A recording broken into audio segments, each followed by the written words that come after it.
Mga kababayan, huwag nyo nang hanapin ang mga pulis sa presinto sapagkat kami ay nasa inyo ng mga telepono. Dial 911, darating kami sa loob ng 5 minuto.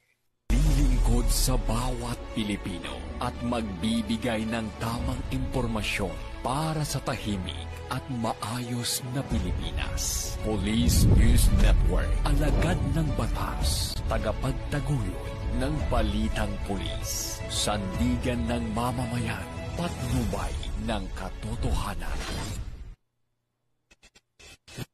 Kampo Krame, maghahatid ng pinakahuling kaganapan at nagbabagang balita. Ito ang PNN Police News Network. At ngayon, ang inyong mga tagapagbalita.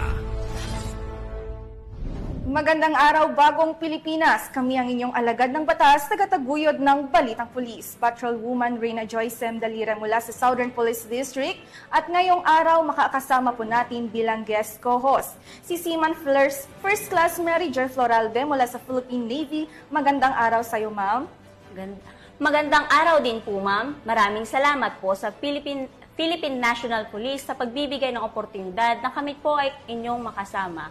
Kami po ay maghahatid sa inyo ng tamang balita, kwento ng pulis at serbisyo para sa mamamayan at ito ang PNP News Online.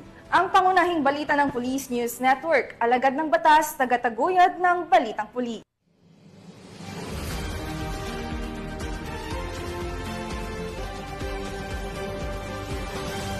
Narito ang mga balitang dapat niyong abangan.